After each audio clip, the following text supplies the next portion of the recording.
Hello. Welcome to the League of Women Voters of Portland's Voter Forum for the November 3rd, 2020 election on ballot measure 26215, which the Multnomah County Election Department's voters pamphlet describes in its question as, shall Portland Public Schools repair, modernize schools, replace technology, curriculum, by issuing bonds estimated to maintain current tax rate? I'm Kathy Casto, the forum moderator for the League of Women Voters of Portland. The League is a nonpartisan organization dedicated to making democracy work. We believe democracy works best when voters are informed about issues and engaged in their communities. We are presenting this forum to give Portland voters the opportunity to learn more about this ballot measure. Speaking for the measure is Dr. Rita Moore, a board member for Portland Public Schools. Speaking against the measure is Dr. Eric Fruits, Vice President of Research at Cascade Policy Institute. Because of the COVID-19 pandemic, we cannot hold in-person ballot measure events. Therefore, the two spokespersons and I are participating from our own locations. We are grateful for the support of the Carol and Velma Sailing Foundation, the League of Women Voters of Portland Education Fund, the WIS Foundation, the Sarah Fruing Fund, and our media partner, Metro East Community Media. And now for the forum rules. The spokespersons may give 2-minute opening statements. Then they will both have 90 seconds to answer questions we've prepared, and each will have a 2-minute closing. We will alternate the order in which the spokespersons answer questions. I ask the spokespersons to adhere to the allotted time limits, please. As determined by a coin toss, Dr. Moore will give the first opening statement. Dr. Moore, please proceed. Thank you. My name is Rita Moore. I'm a member of the PPS School Board. And first, I want to thank the League of Women Voters for putting on these forums. I've always found them very useful. And thank you for inviting me to speak. I'd like to talk about an important measure on the ballot this year, renewing the construction bond for Portland Public Schools. We have over 80 school buildings in our district, with an average age of about 75 years old, and most of them are showing their age. That's why almost 10 years ago, we started a 30-year bond program to preserve and modernize our schools. The first bond in 2012 paid for the modernization of Grant, Franklin, Roosevelt, and Fabian, along with essential repairs like new roofs and elevators to make schools accessible. The 2017 bond addressed key health and safety issues like lead in the water, lead paint, and asbestos, along with replacing more roofs. It also supported rebuilding Madison High School and Kellogg Middle School, both of which will open next school year. Last winter, construction started on a new Lincoln High School, scheduled to open in 2023. The 2020 bond will continue to address safety and security issues, upgrade roofs, have seismic improvements, and replace heating and ventilation systems. We'll be able to make great progress toward making all of our schools more accessible. We'll also be able to make major improvements in information technology, the need for which has become painfully obvious during this era of distance learning. A new feature of this bond will be a huge investment in curriculum. Within 5 years, all of our curricula will be up to date for the first time in over 20 years. Even with all this, we'll continue our progress in modernizing schools by rebuilding Benson, creating a new home for the multiple pathways to graduation programs, and doing design work to modernize Cleveland and Wilson High Schools and expand Roosevelt to meet growing enrollment. Okay, I've run out of time. Sorry. Okay. Thank you. There will be plenty more. Dr. Eric Fruits, will you proceed? Hi, hello. My name is Eric Fruits. I'm the Vice President of Research for Cascade Policy Institute. This year, Portland area voters are facing 5 tax measures on the November ballot. Combined amount to more than $7 billion in new taxes. That amounts to more than $4,200 a year for the typical Portland household. As families and businesses are struggling through this pandemic and the recession, do we really have $4,200 per family to spare for expensive new projects? At $1.2 billion, the Portland Public School Construction Bond is the second largest of these tax measures. This is the third of what is expected to be a virtually endless string of PPS construction bonds, the latest of which was passed in 2017. Just last year, PPS voters also passed a $100 million operating levy. That's a lot of money. And the problem that we have now is with this pandemic, it has radically changed how we should think about how education is delivered. Maybe today we are on the cusp of a huge change in education. Maybe the idea of packing students into schools with hundreds, close to 1,000 students is not the way that we deliver education anymore. We are at a time where the technology delivering education may change, and we are at a time where we need to really rethink whether it's wise to spend $1.2 billion on what could be, in the next year or two, a very outdated way of delivering education to our students. We need to stop, step back, think about what we're going to do in the future, take a break. There's plenty of time to go forward with new construction if that's the appropriate way to go. Thank you. Okay, both candidates, here is question one. Since Dr. Moore spoke first for opening statements, Dr. Fruits will speak first this time. And here is the question. Proponents contend that this new bond measure won't raise property taxes. For the proponents, what is the basis for that statement? For the opponents, do you agree that this measure will not raise property taxes? Dr. Fruits. Yeah, one of the biggest frauds that you see across all local government is characterizing new tax measures as simply renewals. This is not a renewal. This is a brand new tax measure. It's new because if it doesn't pass, then our tax rates will go down. If it does pass, then PPS will issue brand new bonds. It is a brand new tax measure. It is not a renewal. And to characterize it as simply a renewal is gaslighting the public and possibly even gaslighting yourselves. This is a new tax measure. It comes at a time where families and businesses are struggling just to pay their rent, to pay their mortgages, and now PPS wants to ladle on even higher property taxes on people who already can't pay their bills for something that may not even have any sort of measurable positive impact on educational outcomes. Dr. Moore? Thank you. I'm afraid Dr. Fruits is mischaracterizing this as a new tax. It's not. It's a renewal of the existing tax rate. Should the voters decide to pass this measure, their tax rates will not increase. It will remain the same. This is an investment in our community. It's an investment in the city's future. Probably the most important investment we can make as a society is in educating our children.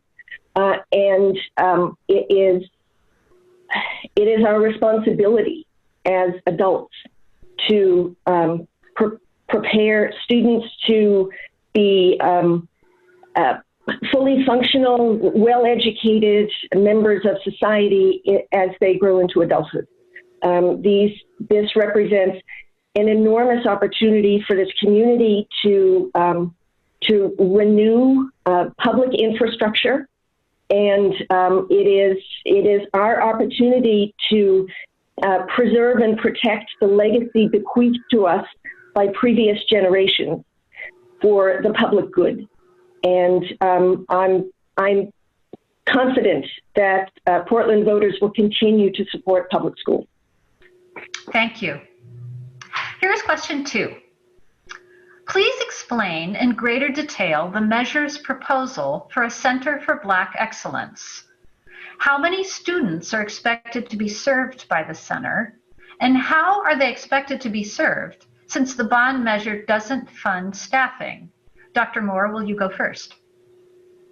Thank you. The Center for Black Student Excellence is one of the most exciting features of this bond. It represents an investment in the Black community. It includes full modernization of Jefferson High School, which is one of the oldest high schools in Portland, and it is the historically Black high school. It also includes investments in the feeder schools for Jefferson High School, a number of schools in the Albina neighborhood, including Boys Eliot Humboldt Elementary, Dr. Martin Luther King Jr. Elementary, Tubman Middle School, and Black-led community-based organizations in the Albina neighborhood. It will be a historic investment of over $360 million in the Jefferson cluster. And it represents Portland Public Schools' attempt to repair relationships with the Black community that PPS has failed historically. And it is a concept that we will co-create with the Black community. It's going to be an opportunity to build a sort of cradle to career pipeline for Black students to allow them to fulfill their full potential. And it's our opportunity as a school district to serve Black students that we have historically underserved. Thank you. Dr. Fruits. Thank you. Look, as you mentioned in the question, this construction measure allows for the building for the Center of Black Excellence, but there is no funding available to actually run the program. And this is one of the recurring problems you have throughout the Portland region, where there seems to be endless amount of money to build new programs, but not enough money to actually fund them and keep them operate. The clearest example of that was Wapato Jail, which was approved by voters and was built and sat empty for more than a decade.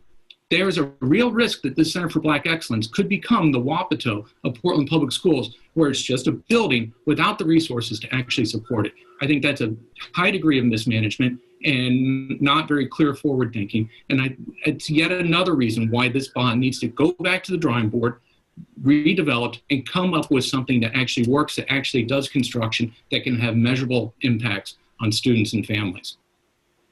Thank you. The next question. What can the district do to prevent cost overruns for projects funded by this measure and ensure adequate fiscal oversight? How will accountability be guaranteed? Dr. Fruits, would you go first? Right. So this measure has what they claim to be an oversight committee, and I've been around long enough to know that in many cases, oversight committees are nothing but a rubber stamp for whatever the council or the board wants. These committees, they're usually staffed by people who are very dedicated, very interested, but they're often only spoon-fed the information that staff provides them. They are often flying blind because they aren't provided adequate information. It turns out that the cost overruns with the last school bond, more than $200 million in cost overruns, were not discovered by the Oversight Committee. They were unveiled by a reporter. And I'm not blaming the Oversight Committee, but they will probably not provide adequate information to provide the oversight. The other problem with oversight committees is they are virtually powerless. They just have an oversight role. They advise. And then usually what happens is when they give their advice, the council or the board pats them on the head and says, good job, now move along. They don't have the ability to make heads roll. Has anyone been fired at PPS because of the cost overruns with the last bond? I haven't heard about anyone being fired. You need to have oversight, and that accountability means that they have to be able to enforce that. Heads need to roll if there's problems. Thank you. Dr. Moore. I just want to point out that there were no cost overruns and no dollars misspent for the 2017 bond money. We know exactly where every dollar has gone.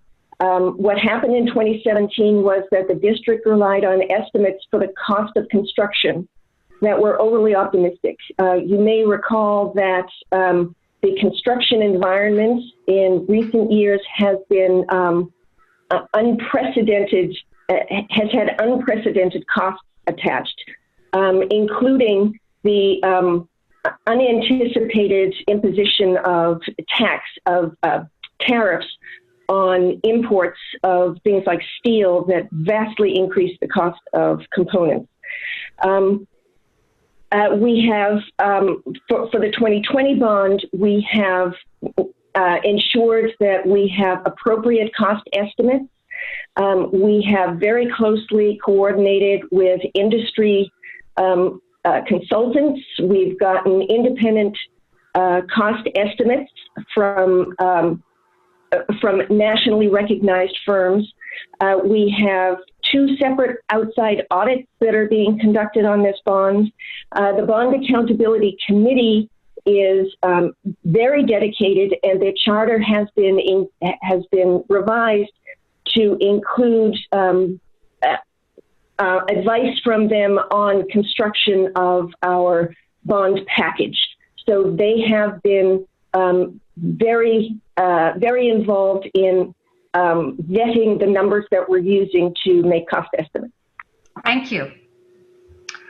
The next question is, what are the best aspects of this proposal? Dr. Moore, would you speak first?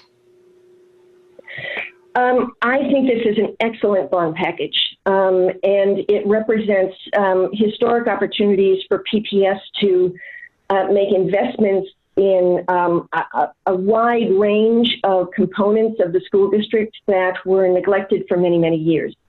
We're continuing the modernization process. We're continuing to make investments in health and safety, in seismic resilience. We are making technology improvements. This was long neglected by the district, and obviously in a pandemic environment, the need for this has become more obvious. We are going to be making a huge investment in curriculum, and the Center for Black Student Excellence, which is at this point a concept. We're going to be co-creating it with the Black community.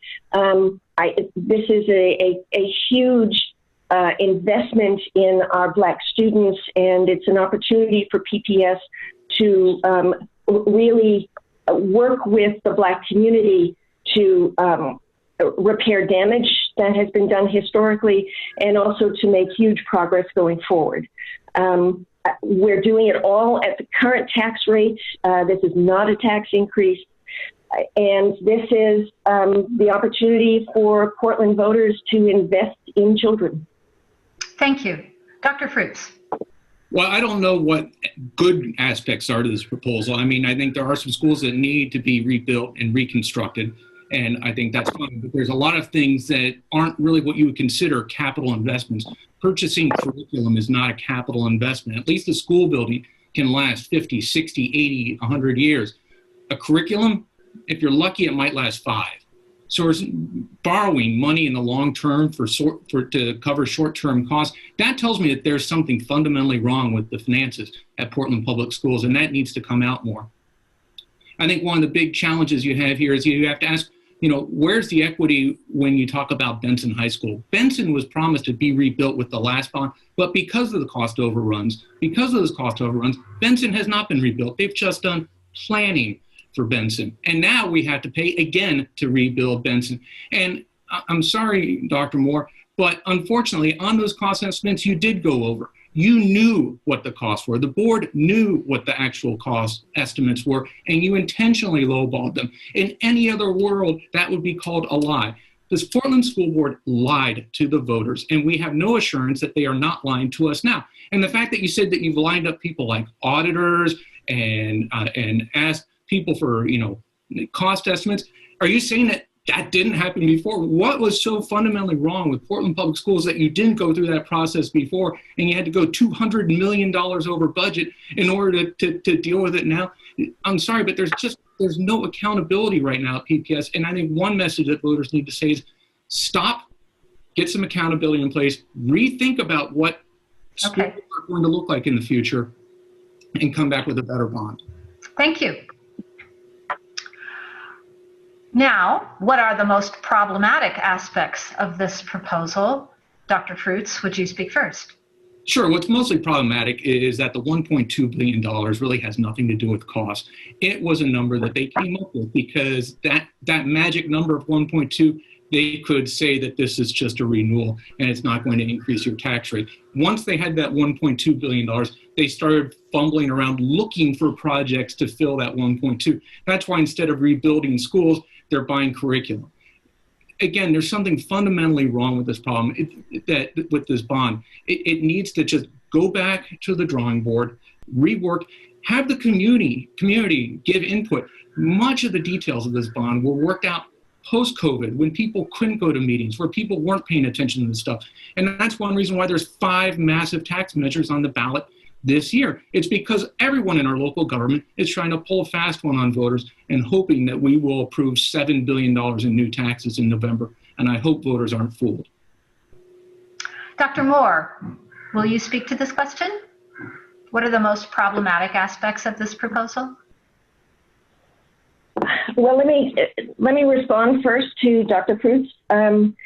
This bond package was developed over many, many months, almost a year of discussions, both within the school district and the board, and in consultation with community members. We did not just hit upon a number.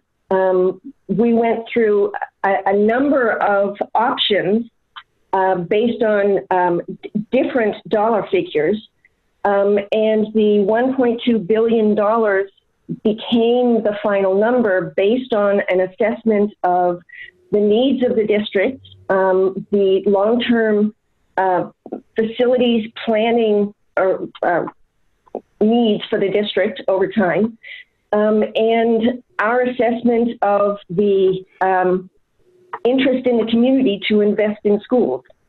And the number represents a good faith effort to respond to the many, many needs within Portland Public Schools after decades of neglect. And this is a huge investment in the community and our students. I think the most problematic feature is that we have multiple competing needs within the district and not enough money. State school funding continues to be underinvesting in public education and our students. We are trying to balance long-term needs with short-term facilities upgrades that are really critical. And we're very proud of this bond package. Thank you. Here's the last question. If this measure doesn't pass, how do you propose that the Portland Public School District build on and improve its infrastructure? How would you pay for it? And what kinds of projects would you include? Dr. Moore, would you speak first?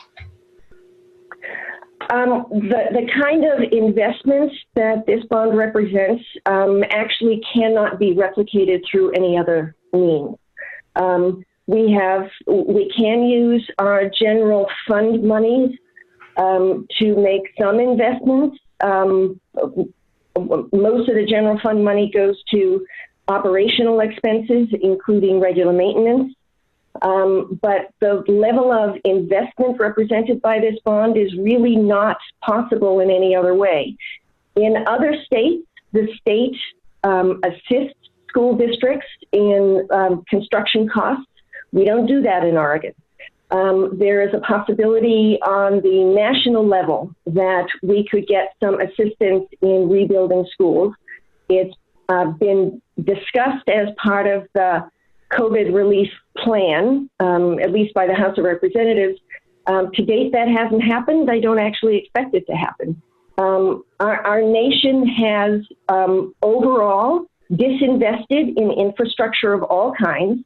The public sector has been neglected, and school districts in Oregon are forced to use bond measures in order to preserve, maintain, and protect the legacy from previous generations, and in order to be able to serve our students.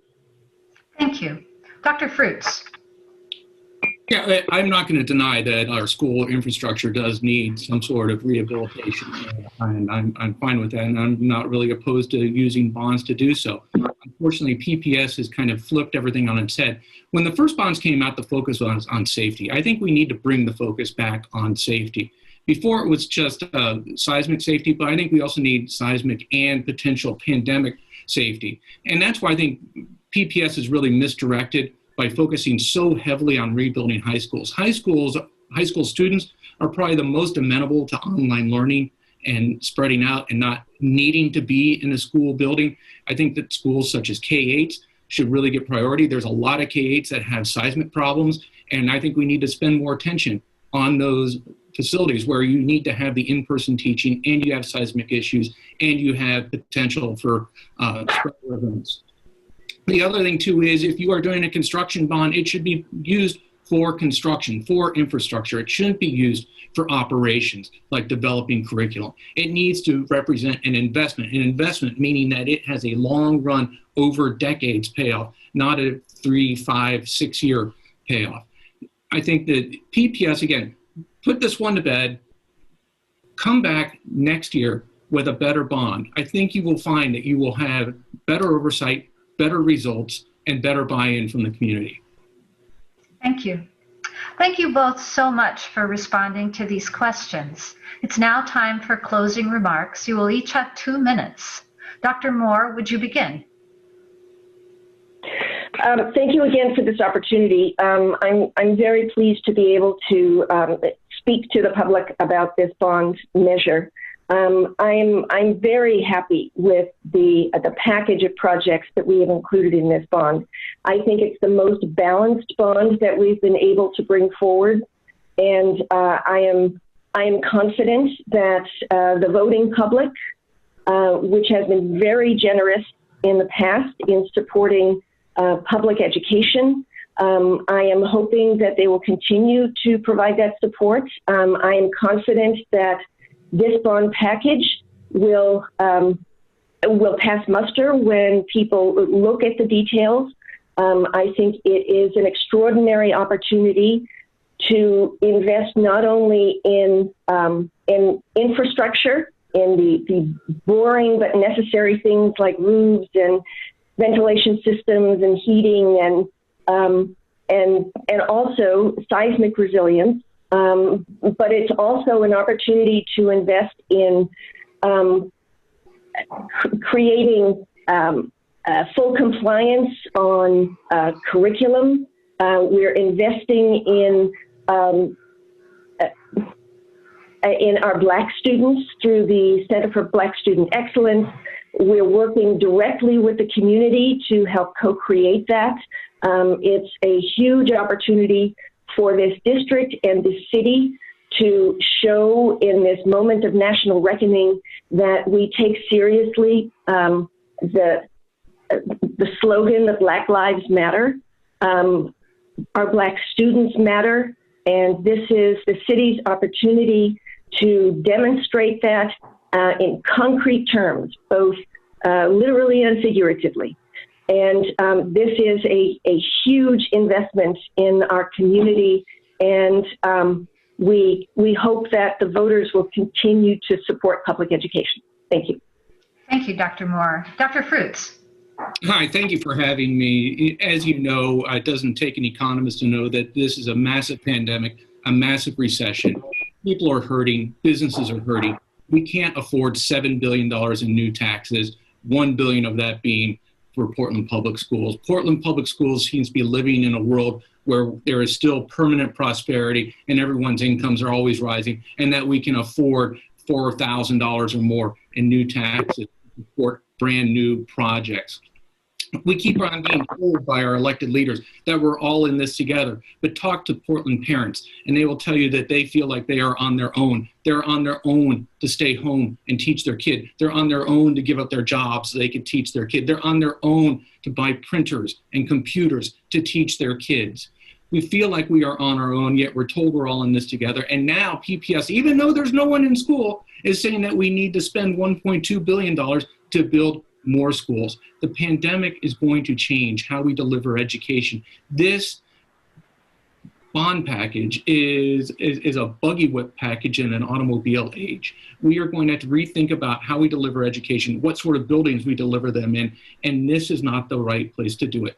We need to stop, come back next year with a better bond that recognizes the way our world has changed. We need to stop living in the past. So vote no, please, on the PPS bond. Thank you.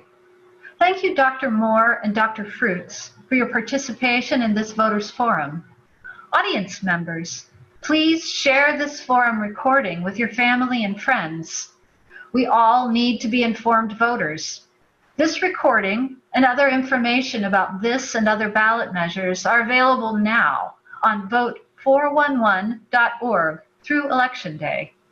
Ballots are mailed to all registered voters starting October 14th. As with all Oregon elections, it is mail-in only. Ballots are due by 8 p.m. on Tuesday, November 3rd. Postmarks do not count. Mail your ballot, no postage required, by Tuesday, October 27th to ensure that it's received by Election Day. After October 27th, find a drop-off location near you by checking vote411.org or your voter's pamphlet. The League of Women Voters is a nonprofit membership organization. We hope that this forum was meaningful to you. We welcome you to join or contribute at lwvpdx.org. This is Kathy Casto for the League of Women Voters of Portland. Thank you for watching. Please be an informed voter, and remember, your vote counts.